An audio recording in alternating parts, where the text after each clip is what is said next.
حضرت عمر کا زمانہ تھا، غسان کے بادشاہ نے کلمہ پڑھ لیا.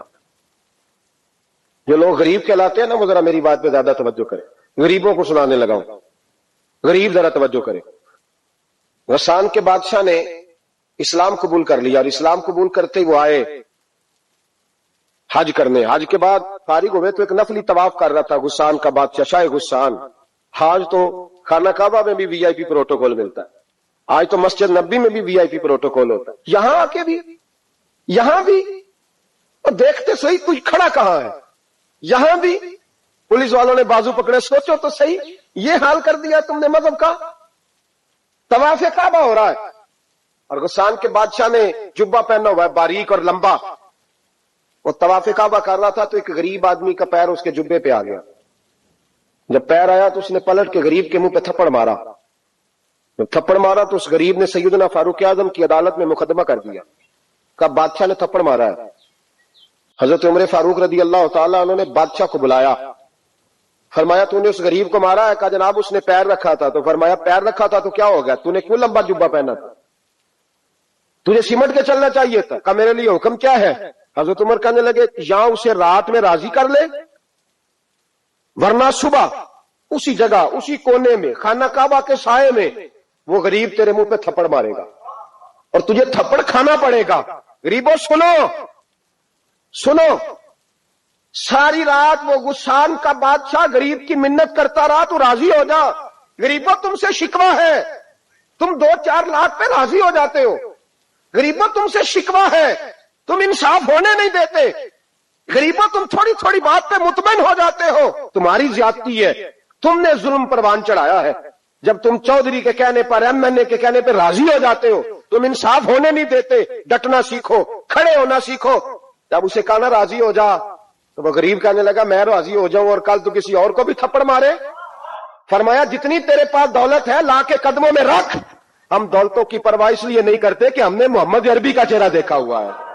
اب میری نگاہوں میں جچتا نہیں کوئی، اس لیے کہ جیسے میرے محبوب ہیں ویسا نہیں. تم اثر لینا چھوڑ دو، تم اثر بڑا لیتے ہو.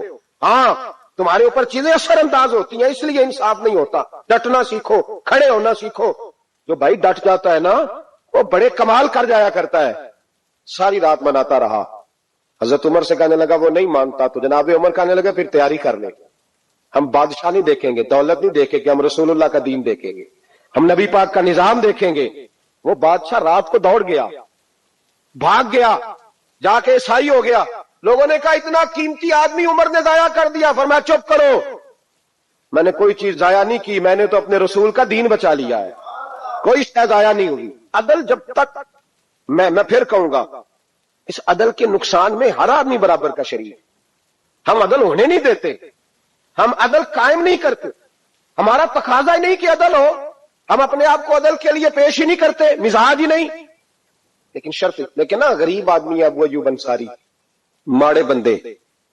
اب تو پیر اور مولوی بھی گنجائش نہیں نہ دیتا کسی کو بولنے کی. تو سیاست دان تو اللہ ہی کی پناہ، وہ تو پتہ نہیں کس طرح سوتے ہیں رات کو، اللہ ہی جانتا ہے. پتہ نہیں کس طرح اپنے آپ کو مطمئن کر کے وہ زندگیاں گزار رہے ہیں، خدا ہی بہتر جانتا ہے. حضرت عمر فاروق جیسا دلیر اور جرری آدمی جمعہ پڑھانے مسجد میں داخل ہوئے تو جناب ابو ایوب انصاری دروازے پہ کھڑے ہو گئے. کہنے لگے عمر تیرے نوکر نہیں، ٹائم پہ آیا کر، بڑی دیر سے کھڑے ہیں. کیوں دیر سے آیا؟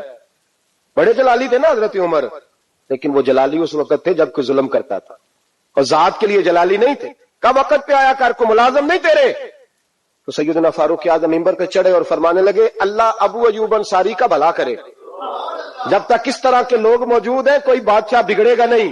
اللہ اس کا بھلا کرے، اس نے میری توجہ صحیح. اور پھر عمر رو پڑے، رو کے فرمانے لگے مسلمانوں معاف کر دو، غلطی کوئی نہیں، میرے پاس کرتا ایک ہی ہے، اور عبداللہ کی ماں نے وہ دھو کے خشک کو ڈال دیا تھا، غریب ہوں، کرتا دوسرا کوئی نہیں، تو وہ ذرا نا خشک ہونے میں آ کے دیکھ لو، ابھی بھی گیلا ہے، مجھے معاف کر دو، میری غلطی نہیں ہے.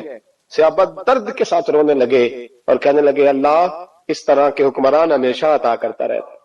میرے بھائی تو انصاف کا رنگ تو دے، ان تقاضوں کو سمجھنا. یہاں کسی کی جرت ہے بول سکے، طاقت ہے کسی کی، لیکن انہوں نے اپنے آپ کو پیش کیا، سامنے پیش کیا اپنے آپ لوگوں کے سامنے. 2